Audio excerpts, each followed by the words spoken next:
اور ناظرین اس وقت ہم پروگرام میں بات کریں گے یہ جو کچھ عرصے پہلے ہم گلگت بلتستان میں دیکھ رہے تھے احتجاجی مظاہرے جاری تھے اور بڑے کچھ مہینوں سے جاری تھے، اور اس کے بعد آزاد کشمیر میں یہ جو سچویشن ڈیولپ ہوئی جہاں پر لوگ اپنے حقوق کے لیے کھڑے ہو گئے، اگرچہ صورتحال پر کافی حد تک قابو ہمیں نظر آ رہا ہے کہ پا لیا گیا ہے، جہاں پر جو مظاہرین ہیں اور جو عوامی جوائنٹ ایکشن کمیٹی ہے ان کے مطالبات کو تسلیم کیا گیا حکومت کی جانب سے، لیکن جو یہ مظاہرے ہوئے، یہ جو تشدد ہوا، مار دھاڑ ہوئی پولیس افسران کی عوام کے ہاتھوں، جس طرح سے ہمیں ایک درگت بناتے ہوئے عوام نظر آئی، جلاؤ گھراؤ سرکاری املاک کو نقصان، یہ سچویشن کا ذمہ دار کون ہے اور یہ مطالبات کتنے عرصے سے جو ہے وہ پینڈنگ نظر آ رہے تھے؟ اس پر گفتگو ہوگی. ہمیں جوائن کر رہے ہیں، ویری آنرڈ فیصل ممتاز راٹھور صاحب، آپ سینئر رہنما ہیں پاکستان پیپلز پارٹی کے، اور کشمیر میں جو عوامی جوائنٹ ایکشن کمیٹی کے ساتھ مذاکرات کے لیے جو بنائی گئی حکومتی مصالحتی کمیٹی ہے اس کے چیئرمین بھی آپ ہیں. فیصل صاحب السلام علیکم،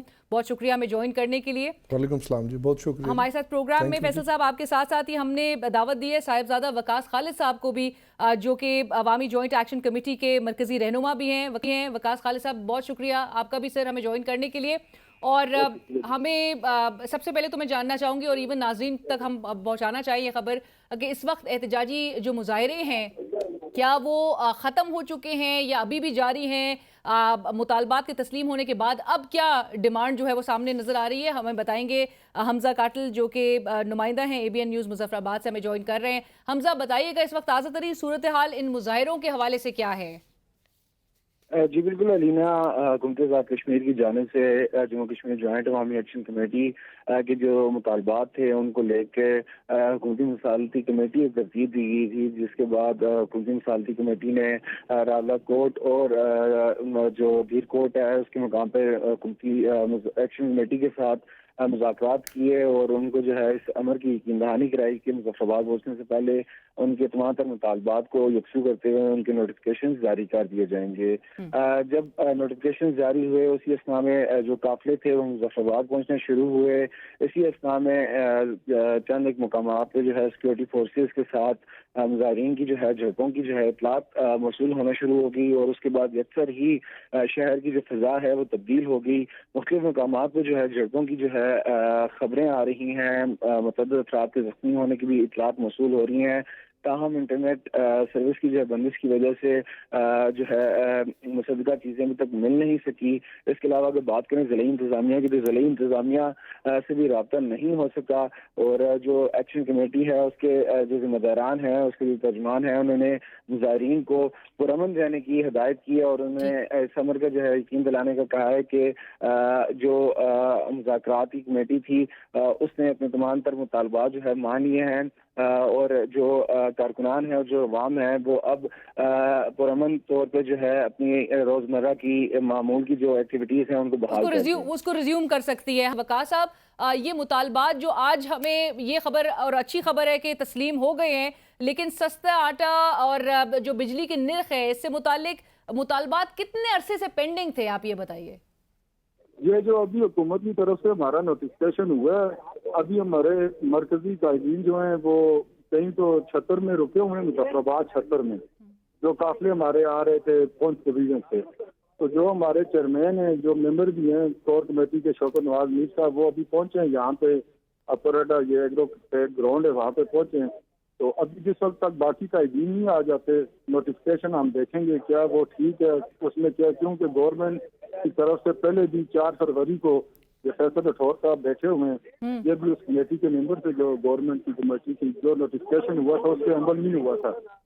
تو ابھی تک ہمارے قائدین جو قافلے ہیں وہ 76 میں رکے ہوئے ہیں. جس وقت وہ جہاں تک نہیں پہنچتے، جہاں پہنچیں گے تو اس نوٹیفکیشن کا جائزہ لیں گے، اس کے بعد ہم یہ چیز کلیئر کریں گے اور عوام کو بتائیں گے کیا کہ یہ نوٹیفکیشن جو دیا ہے وہ ٹھیک ہے یا غلط ہے. سو ابھی تک نوٹیفکیشن آپ کے پاس ابھی موصول بھی نہیں ہوا؟ نہیں، ابھی تو پبلک تو ہوا ہے نوٹیفکیشن، اس میں کوئی شک نہیں ہے، لیکن جو نوٹیفکیشن پہلے دیا تھا ہمیں 4 فروری کو گورنمنٹ کی طرف سے، جی اس پر آپ نے کہا عمل درآمد ہی نہیں ہوا. جی وہ بھی اسی طرح ہوا تھا لیکن اس پہ عمل درآمد نہیں ہوا تھا، کیونکہ یہ پورے آزاد کشمیر کی کور کمیٹی بنی ہوئی ہے. فیصل صاحب ساتھ بیٹھے ہیں آپ کے، وہ بھی آپ کو بتائیں گے کیونکہ یہ گورنمنٹ کی کمیٹی کی طرف سے تھے. اس وقت تک یہ پورے قائدین یہاں پہ پہنچ نہیں جاتے، مظفر آباد پہنچ گئے لیکن 76 کے مقام پر رکے ہوئے ہیں. ٹھیک ہے. جو جس وقت تک جس جگہ پہ جلسہ ہو رہا ہے وہاں پہ پہنچ نہیں جاتے اس وقت تک ہم کوئی اس بارے میں کلیئر بات نہیں کر سکتے. چلیں اب فیصل صاحب کی آپ بھی بات سنیے گا. فیصل صاحب جس طرح سے وقاص صاحب کہہ رہے ہیں کہ 4 فروری کا جو نوٹیفیکیشن تھا اسی پر عمل درآمد نہیں ہوا, سو ابھی تک تو دیکھا بھی نہیں گیا ہے کہ کیا ان کے مطالبات کس حد تک تسلیم کیے گئے اور پہلے کی نوٹیفیکیشن پر عمل درآمد نہیں ہو سکا. بہت شکریہ جی. سب سے پہلے تو تھوڑا سا اس چیز کو اچھے طریقے سے سمجھنے کی ضرورت ہے. یہ بیسیکلی جوائنٹ ایکشن کمیٹی کے ساتھ پچھلے 5-6 ماہ سے حکومت کا مذاکرات کا ایک تسلسل کے ساتھ عمل جاری ہے, اور یہ وہ مسائل تھے جو آج کے اس حکومت کے نہیں تھے. یہ پچھلے 70 سال کے مسائل تھے, وہ اساس محرومیاں تھیں جو کشمیری قوم کو تھی. اس میں ریاست بھر کے تمام سیگمنٹس کے لوگ, تمام طبقات مل کے ایک نکاتی ایجنڈے پہ اکٹھے ہو گئے کہ ان معاملات کو حل کیا جانا مطلوب ہے. اس سے پہلے بھی یہ تحریک چلتی رہی, لیکن آج سے 6 ماہ پہلے حکومت نے ایک مذاکرات کے لیے جوائنٹ ایکشن کمیٹی کے ساتھ ایک حکومتی کمیٹی بنائی گئی جس کا مجھے چیئرمین بنایا گیا. میں لگاتار ان کے ساتھ مذاکرات کے عمل میں رہا, اور پہلی دفعہ ہم نے ان چیزوں کو جو آج سے پہلے کبھی ایڈریس نہیں انہیں ایڈریس کیا گیا. 4 فروری 2024 کو آج سے 2.5 ماہ پہلے ہم نے ان کے ساتھ ایک نوٹیفیکیشن کیا, اور اس نوٹیفیکیشن کے اندر وہ سبجیکٹ جو آزاد کشمیر کی حکومت کے دائرہ اختیار اور ڈومین میں تھے ان کا نہ صرف پروسیسر ہوا, اس میں بلدیاتی ادارہ جات کے فنڈز کی بات تھی, وہ فنڈز دے دیے گئے. آزاد کشمیر کے بینک کو شیڈول کرنے کا مطالبہ تھا, اس کو شیڈول کرنے کے لیے فنڈز مہیا کر دیے گئے. لیکن وہ مطالبہ جو آزاد کشمیر حکومت کے اختیار میں نہیں تھا وہ تھا بجلی کے بلات کا معاملہ, اور خاص طور پہ بجلی کے ٹیرف کے حوالے سے ایشو تھا. چونکہ آزاد کشمیر کی عوام شروع سے یہ مطالبہ کرتی رہی ہے, جو مطالبہ ٹھیک بھی ہے, چونکہ جن صوبوں سے بجلی پیدا کی جاتی ہے ان کو بجلی پیداواری لاگت پہ دی جاتی ہے. تو ان کا یہ مطالبہ تھا کہ حکومت پاکستان ریاست کو پیداواری نرخ پہ بجلی دے, اور اس حوالے سے ہم نے 12 کوششیں کی لیکن ان پہ عمل درآمد نہیں ہو سکا. پھر نگران حکومت کے ساتھ بیٹھ کے ہم نے ایک منسٹریل کمیٹی بنی جس میں چیزیں طے ہوئیں کہ ہم اس پہ بیٹھ کے طے کریں گے, اور اس کے منٹس بھی جاری ہوئے. 4 فروری کو ہمارا ان کے ساتھ یہ ایک طے ہوا. مین وائل 8 کو پاکستان میں الیکشن ہوئے, نئی حکومت بن گئی. انہوں نے پھر اس کے بعد 11 مئی کی کال دے دی, اور اس کے بعد یہ جو 3-4 دن کا آپ کے سامنے ریاست بھر جو ایک مشکل کا شکار رہی اور آج بھی اس وقت بھی ہے, اس کے بعد اس صورتحال کو دیکھتے ہوئے ہم 12 کوششیں کر رہے تھے وفاقی حکومت سے کہ ہمارے اس معاملے کو سنا جائے, اور یہ معاملے بڑے سنجیدہ ہیں. پھر کل ہم نے پاکستان کے پریزیڈنٹ آصف علی زرداری صاحب سے ملاقات کی, انہیں ساری صورتحال سے آگاہ کیا, انہوں نے وفاقی حکومت سے رابطہ کیا. آج پاکستان کے پرائم منسٹر نے ساری سیاسی جماعتوں کی قیادت کو, حکومت کو بلایا, اور بڑی میں سمجھتا ہوں کہ بڑے اچھے انداز میں انہوں نے تمام ایشوز کو سنا, دیکھا, اور بیوروکریٹک لیول پہ اس پہ تنقید بھی کی گئی. لیکن پرائم منسٹر پاکستان نے کہا کہ یہ ریاست کا ایشو ہے جسے انڈیا ایکسپلائٹ کر رہا ہے, ہمیں تمام چیزوں کو بالائے طاق رکھتے ہوئے ریاست کے لوگوں کو امیڈیٹ ریلیف دینا چاہیے. اور انہوں نے ایک ایسا مطالبہ جو کہ میں سمجھتا ہوں کہ بہت بڑا کام ہے, انہوں نے 23 بلین کا ریلیف ریاست کے عوام کو دے دیا. سر یہ ابھی منظوری ہوئی ہے, یہ جاری کب تک؟ منظوری نہیں سر, ہو گیا, جاری ہو گیا, نوٹیفیکیشن ہو گیا. آزاد کشمیر کو بھی نوٹیفیکیشن کر دیے, جوائنٹ ایکشن کمیٹی کی لیڈرشپ سے بات چیت ہو گئی, لیکن اس کے بعد اس طرح کی صورتحال پیدا ہونا میری سمجھ سے بالا تر ہے. رائٹ, بٹ یہ 4 روز سے ذمہ دار دیکھیے یہاں پر میں صرف اتنا کہوں گا, میں دیکھیے مجھے بتائیے اب اس نوٹیفیکیشن کی کوئی انجینئرنگ ہونا باقی نہیں رہی. ایک نوٹیفیکیشن ہے جو پوری وفاقی حکومت نے بیٹھ کے کیا, آزاد کشمیر کی حکومت نے کر دیا.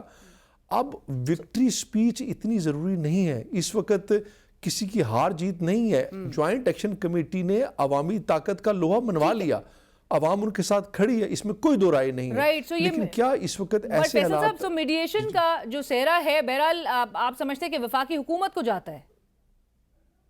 سر وفاقی حکومت کو میڈیشن کا سہرا نہیں جاتا, وفاقی حکومت کا کام تھا ان مسائل کو سننا, لیکن جوائنٹ ایکشن کمیٹی کے سڑکوں پہ آنے کی وجہ سے ان کی توجہ ہوئی. یہ چلا آ رہا تھا سر, یہ مطلب پہلے بھی کیا جا سکتا تھا. وقاص صاحب آپ فیصل صاحب کو سن رہے تھے, مطمئن ہیں آپ 23 ارب روپے جو ہے وہ جاری بھی کر دیے گئے ہیں؟ میں یہ کہوں گا فیصل صاحب سے تو ہم مطمئن ہیں, لیکن جو فیصل صاحب سے میں یہ پوچھنا چاہتا ہوں, جو نوٹیفیکیشن آپ نے پہلے کیا تھا اس پہ عمل درآمد کیوں نہیں ہوا؟ وہ کہہ رہے ہیں کہ نگراں الیکشنز آ گئے پھر. جی سر اس میں اس نوٹیفیکیشن دیکھیے نا, اس نوٹیفیکیشن میں یہ 2 چیزیں نہیں تھیں. یہ ہمارا دائرہ اختیار نہیں تھا اس میں. لیکن میں یہ پوچھنا چاہتا ہوں جو چیزیں ہماری 4 فروری کو ہوئی تھی, آپ فیصل صاحب سے یہ پوچھے, آپ اس کمیٹی کے اس کو چیئر کر رہے تھے, آپ پوچھیں کہ اس میں یہ بات طے ہوئی تھی کہ ہر 15 دن بعد یہ جو ہمارے جو 2 چیزیں رہ گئی یہ 15 دن بعد ہم اس پہ بھی ہم وفاق سے بات کریں گے. جس وقت ہم نے پورا ٹائم دیا وفاقی حکومت دیکھیے 4 فروری کو ہمارے درمیان میں ایگریمنٹ ہوا, 8 فروری کو پاکستان کے الیکشن ہوئے, اور پچھلے اس کے بعد پاکستانی حکومت اپنی حکومت سازی کے عمل میں مصروف تھی, جس کی وجہ سے شاید تھوڑی سی ہمیں تاخیر ہوئی, لیکن یہ اتنی بڑی تاخیر نہیں تھی. اور میں یہ بھی نہیں کہتا کہ جوائنٹ ایکشن کمیٹی کا کوئی قصور ہے, یقیناً یہ مطالبات جائز تھے, لیکن آج اس عمل سے میں یہ سمجھتا ہوں کہ ریاست کا نقصان ہو رہا ہے. ان کی عوامی قوت کو لوگوں نے دیکھا, مانا, اور ہماری بات کو سنا گیا اور ایڈریس بھی کر دیا گیا. فیصل صاحب سوال تو یہی ہے کہ اس نہج تک بھی معاملات نہ آتے, اگرچہ اگر پہلے ہی صورتحال کو اور مطالبات کو تسلیم کر لیا جاتا. دیکھیے نا, ہماری اگر آواز سے مطالبات تسلیم ہو جاتے تو ہم ضرور کرتے. ہم نے حکومتی سطح پر جو کوشش کر سکتے تھے, جس حد تک حکومت آواز اپنی پہنچا سکتی تھی, ہم نے وہ پہنچائی. ہم نے اس کے لیے اس کے منٹس آف دی میٹنگز موجود ہیں, وفاقی حکومت کے ساتھ ہمارے رابطے موجود ہیں, ہماری میٹنگز کی ایک کارروائی موجود ہے. لیکن اس کے بعد پاکستان میں 1.5 ماہ سے نئی حکومت آئی تو اس میں کچھ تاخیر ضرور ہوئی. تاخیر ہوئی, اور لیکن اس تاخیر میں ایک سیکنڈ میری بات سنیے. اس تاخیر میں ہم نے آزاد کشمیر حکومت نے بلدیاتی ادارہ جات کو 1 ارب کا بجٹ ریلیز کیا. اسی دوران شیڈول بینکنگ کے لیے پیسے مہیا کیے گئے. اسی دوران باقی چیزوں کے لیے قانون سازی کا عمل بھی کیا گیا. لیکن چیزوں کو 70 سال کے مسائل کو یا 4th سٹیج کینسر کو آپ بغیر کیمو کے ٹھیک نہیں کر سکتے. میڈیسن سے آپ کو ٹائم لگتا ہے چیزوں کو ٹھیک کرنے کے. ایبسلیوٹلی, بٹ سر یہ 1-2 سال کے اندر چیزیں بڑی زیادہ ایگریویٹ کی ہیں. سچویشن جو ہے, جو آپ کو گلگت بلتستان کی بھی صورتحال سے آپ واقف ہوں گے, آپ اویئر ہوں گے, ادھر بھی اپنے حقوق کے مطالبات کے لیے جو ہے اور سڑکوں پہ احتجاج کیا جا رہا تھا. بٹ وقاص صاحب یہ ضرور بتا دیجئے کہ جو ہم ایک وائلنس کا, تشدد کا جو عنصر دیکھ رہے تھے ان احتجاجی مظاہروں میں, یہ کدھر سے ایڈ ہوا تھا؟ کس طرح سے پولیس کو ٹارگٹ جس طرح سے ہوتے ہوئے ہم نے دیکھا کہ موبز اور جو مظاہرین تھے ان کی جانب سے کیا گیا, یہ عنصر پر آپ کیا کہیں گے؟ یہ کہاں سے یہ ایڈ ہوا؟ اور یہ احتجاجی مظاہرے تو ہمیشہ بڑے پرامن ہونے چاہیے. جی دیکھیں, میں یہی کہہ رہا ہوں, مجھے بھی ٹائم پلیز 1 منٹ دے. میں یہ کہہ رہا ہوں جو ہمارے یہ چل رہی تھی پچھلے 1 سال سے, جس میں ہماری گورنمنٹ کے ساتھ بات چیت چلتی رہی. جب ہم نے انہیں لاسٹ ٹائم دیا 4 مارچ کو, ہم نے انہیں کہا کہ ہم آپ کو ڈیڈ لائن دیتے ہیں, کہ اس کے بعد ہم نے لانگ مارچ کا اعلان کیا. کیا اس وقت جو گورنمنٹ سوئی ہوئی تھی, ان کو پتہ نہیں تھا کہ لوگ اس ٹائم پراؤڈ آزاد کشمیر کے ویسے بھی محبت کرنے والے لوگ ہیں, اور یہ لوگ چارج ہوئے تھے پچھلے 1 سال سے 4 سے. کیا انہیں نہیں پتا تھا یہ لوگ جس وقت آئیں گے, روڈوں پہ آئیں گے, تو اس طرح کے واقعات ہوں گے؟ جب ایسی چیزیں ہوتی ہیں, ہماری طرف سے جو ہماری ایکشن کمیٹی ہے یا ہماری طرف سے ایسا کوئی معاملہ نہیں تھا. جب انہوں نے لانگ مارچ کو روکنے کی کوشش کی, جگہ جگہ انہیں روکنے کی کوشش کی, جیسے آپ دودیال میں دیکھ رہے ہیں, وہاں پہ کیا صورتحال ہوئی, وہ لوگ بھی ہمارے تھے. ہم اس چیز کے بالکل خلاف تھے. جب آپ سمجھیں اتنے لوگ جمع ہو جاتے ہیں تو پھر ایسے واقعات ہونا میں سمجھتا ہوں کوئی عام سی بات ہے.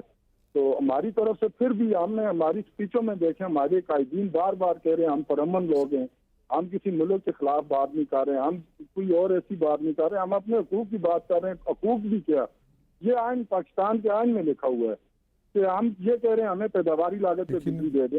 آج اگر میں معذرت سے فیصل بھائی سے یہ پوچھنا چاہتا ہوں کہ یہ اگر 76 سال کے یہ معاملات تھے تو آج 4 دن میں کیوں نوٹیفکیشن ہو گیا, پہلے کیوں نہیں ہو سکتا؟ چلے میں بس اس 4 دن میں نوٹیفکیشن دیکھیے, اس نوٹیفکیشن کی وجہ یہ احتجاج تھا.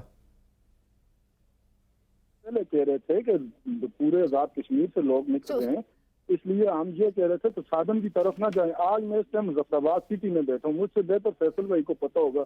آج جو جس وقت نوٹیفکیشن ہوا, لوگ جگہ جگہ پہ رینجر انہوں نے بھیجی, رینجر براڈ کوٹ کی طرف سے آئی, وہاں پہ لوگوں نے پتھراؤ کیا. انہوں نے بڑی افسوسناک, بڑی انفارچونیٹ سچویشن. اور آپ نے جس طرح سے وقاص صاحب آپ بھی کہہ رہے ہیں کہ یہ پہلے یہ معاملات حل ہو جاتے. فیصل صاحب اگرچہ حکومت کی بھی نیت صاف ہے, لیکن معاملات کو تھوڑا ڈیلے ہوتے ہوئے جہاں پر یہ سنگین صورتحال سے ڈیولپ ہو گئی, جس طرح وقاص صاحب بھی کہہ رہے ہیں کہ 4 روز جو ہے کس طرح سے پھر یہ مطالبات تسلیم ہو گئے, پہلے بھی ہو سکتے تھے. تھینک یو سو مچ, بہت شکریہ. اسی کے ساتھ ہی بڑھیں گے ایک بریک کی طرف. بریک کے بعد حاضر.